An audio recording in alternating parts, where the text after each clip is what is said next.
now back to our regular programming.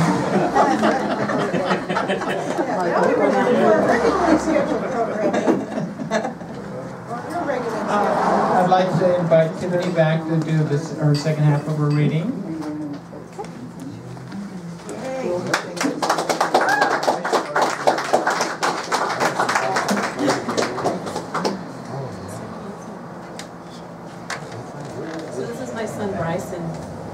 He and I collaborate a lot, so when we're bored, we're kind of like bachelors at home. So we eat top ramen and we write.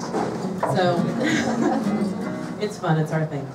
So this is a poem just dated August 3rd. We just happened to be sitting around, and this is what we came up with.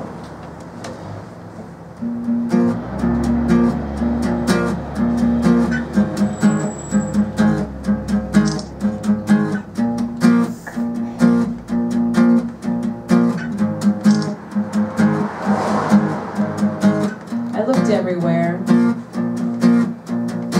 Looked in faces that seemed strange. A tire rim under the rock that sits by the front steps in the gutters of the house. I searched at dawn, kept watch at noon, sat patiently at dusk. Summer was gone.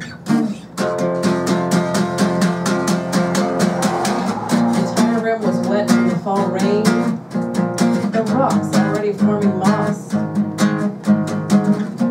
the gutters already filled with orange, brown, and red leaves.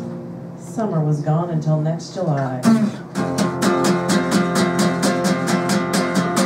I sat on the front steps and listened to the pouring rain. My tan skin absorbed my summer's morning.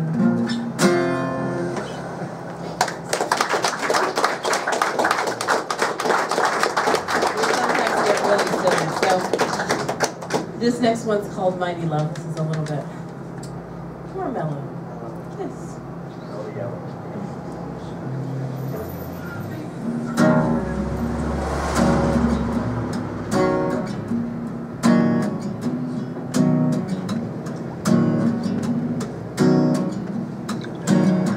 She feared her love would crush him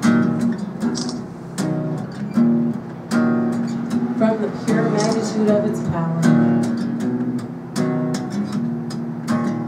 She watched him to struggle to take it in small doses. He is fearful he will drown. The waves keep coming, grow in power, size, and intensity. He holds his breath.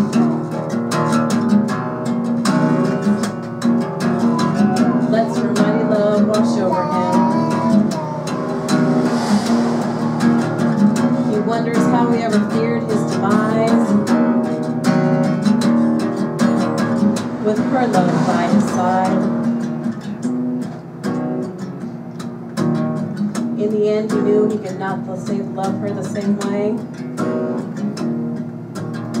but he vowed each day to try.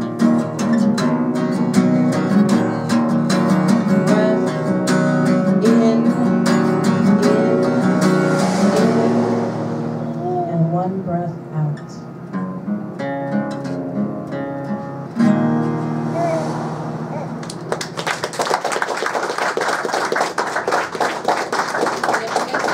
Sophia will sit and play guitar and sing with him for hours. So she, whatever he starts playing, she automatically starts singing.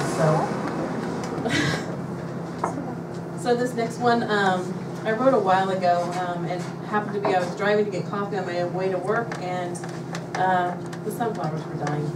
So it's called The Sunflowers Are Dying. The sunflowers are dying, their heavy heads hunched over, petals lay beneath them on the burnt summer grass. The remaining petals are wilted, the seeds from the center now embedded into warm dirt, birds' food for the winter. Sunflowers turn throughout the day, follow the track of the sun across the sky, east in the morning as the sun rises, west in the evening as the sun sets. The dying sunflowers lie withered at my feet. I mourn the end of the sunflower cycle. August watches the clock tick, tick, tick, tock as they fade into fall.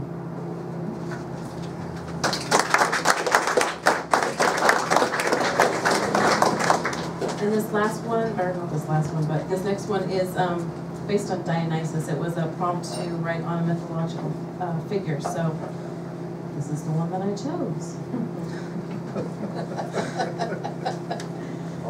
I know. You'll understand why I say it. Dionysus is the god to which my lovers pay their respects. The madness and chaos of drugs, drink, and ecstasy slither like serpents around his feet. He tries to lure me in while he walks with his thyrus, a pine cone tipped staff, and a tiger by his side. I enter his palace in search of my love, look everywhere, but all I see is drunkenness. I am not impressed by the vats of wine and the platters of drugs that adorn silk-draped tables. Music arouses my senses, and I agree to one glass of wine, ask where my lover is. He just smiles and says, "Please finish your glass of wine." I do not remember the rest of the night. Just dreams of grapevines and dolphins swimming in the sphere of the moon. The vats are dry, the tables are clear. My love sits by the palace doors, his thyrus resting in the palm of his left hand.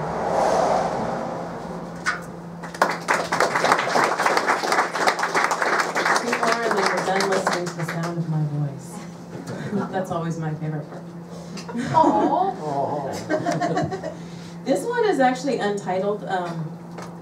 Sometimes they just don't have a title. So it's about losing contact with somebody and then regaining contact. It's a cold, dry evening in December. I find myself back on Alberta as I enter a bar to meet a friend. As I am walking towards the door, I become lost in my thoughts of running into you. I watched you play on the porch one September evening. I watched you as you watched me, as I watched you. I was with him, and you were with her. The magnetic pull between us could not be ignored, diminished, or denied. Our eyes meet as you sat beside her to eat. Our hands touched as we passed each other on the street. It was first Thursday in Alberta. The street was closed to accommodate the artists. It was not the first intense moment. It was not going to be our last. It was just one of the moments we would share over the next few years. We were forever drawn to each other's glances, forever pulled together by cosmic forces, forever communicated by Sunday night conversations and May romances. Wine flows from a purple bottle to a large glass, from your lips to my tongue, smoke inhaled from your lungs, blown between my lips. Blueberry vodka on a deck in the warm months of July runs down my tongue as you draw me close. You kiss me as the fragrant vodka perfumes my mouth.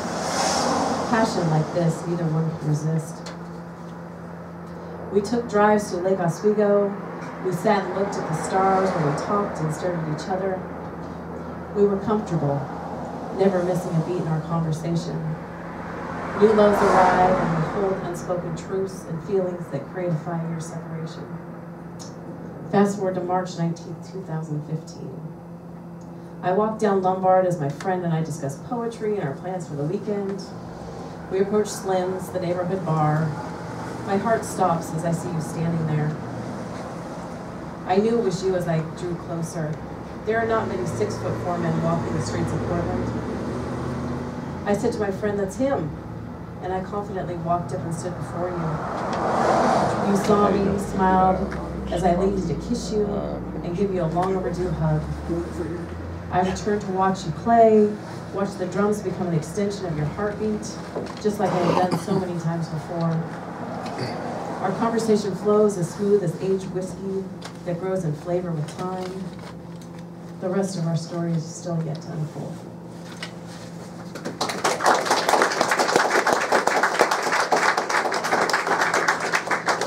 And this last poem I did not write. Nathan Tompkins, as most of you know, he sent me, on a Saturday, he sent me a YouTube video. He's like, you have to watch this. I don't always do what he says at the moment he says, so I waited till the next day. And obviously, I think sometimes we are meant to hear things and we're supposed to hear them. So this poem is entitled Last Love by Rachel McKibbins. And I'm going to dedicate this to my, actually, my brother's girlfriend in New York. I call her my sister, so she is the only person I know that loves on this level. So it's called Last Love. To my daughters, I need to say, go with the one who loves you biblically. The one whose love lifts its head to you despite its broken neck. Whose body bursts 16 arms electric to carry you gentle. For the old grief is gentle. Love the body that rides best your body. Love the love that is messy and all is too much. The mouth that saddles the naked salt of your far-gone hips. Whose tongue translates the rock language of all your elegant scars. Go with the one who cries out for his tragic sisters as he chops the winter's wood. The one whose skin triggers your heart into a heaven of blood waltzes.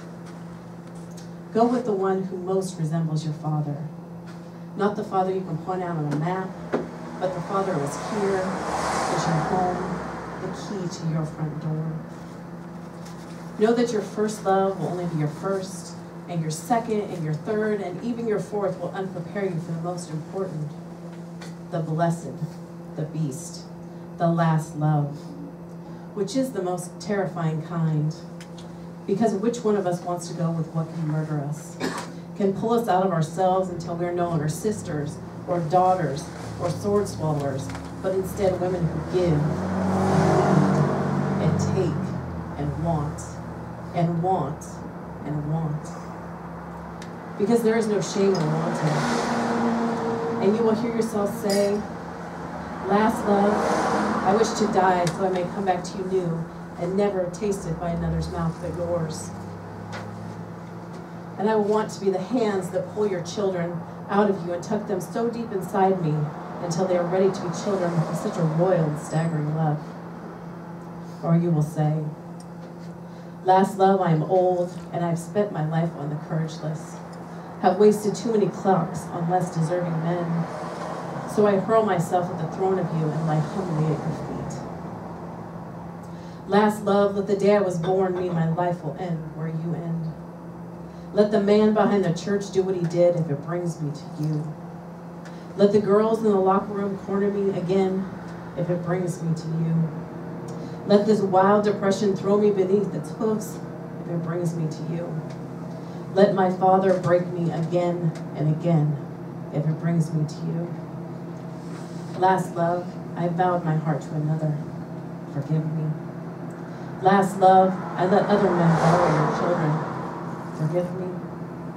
Last love, I have cursed the women you have loved before me. Forgive me. Last love, I envy your mother's body where you resided first. Forgive me.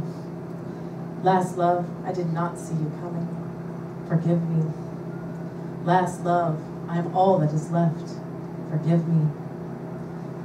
Last love, every day without you was a life I crawled out of. Amen. Last love, you are my last love. Amen. Last love, I am all that is left. Amen. I am all that is left. Amen. Thank you very much.